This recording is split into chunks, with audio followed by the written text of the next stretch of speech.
Mani bolam 2 yoshdan oshdi va men bu ishlarni unga hech qachon qilmaganman. Birinchisi, yerga tushib ketgan soskani hech qachon og'zimga solib, tozalab, uni og'ziga solib qo'ymaganman.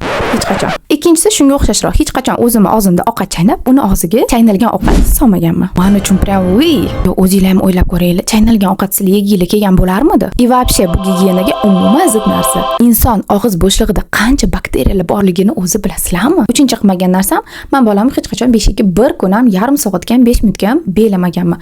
Buni yaxshi ham deyolmayman, yomon ham deyolmayman, lekin men bu usulni qo'llagim kelmagan. To'rtinchisi, ko'chada ketayotgan odamlar mendan juda ham ko'p so'rashardi. Bitta ko'tarsam maylimi, bitta o'psam maylimi? Meni javobim ularga har doim yo'q bo'lgan. Voy bola, bitta sizda emas degan gaplarga ham juda ham ko'p uchraganman. Qolganlar bilan ishim yo'q. 5-chi qilmagan ishim, bola shamollab qolsa hech qachon o'zini kiyimiga burnini artmaganman. Bunaqa ishlar uchun salfetka, dasturmol yoki so'lakchalar ko'tarib yurganman, lekin kiyim emas. Sizlarchi bolalarga shu paytgacha nima ishlar qilmagansizlar? Kommentariyada yozib ketinglar.